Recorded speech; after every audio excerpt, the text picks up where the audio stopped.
বসলো মেলা বাংলাদেশে, এবার তোরা ভোটটা দে ভাই ধানের শীষে, এবার তোরা ভোটটা দে ভাই ধানের শীষে।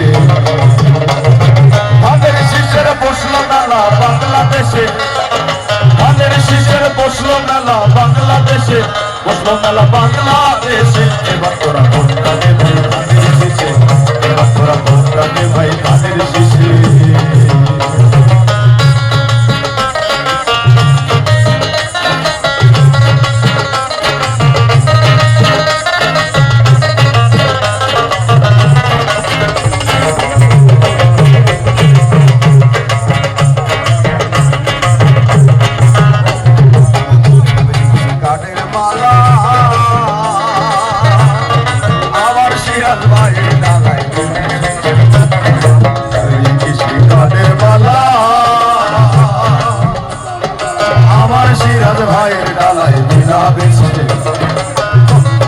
কৃষকেরই মনের দুঃখ বুঝবে তাতে বসে কৃষক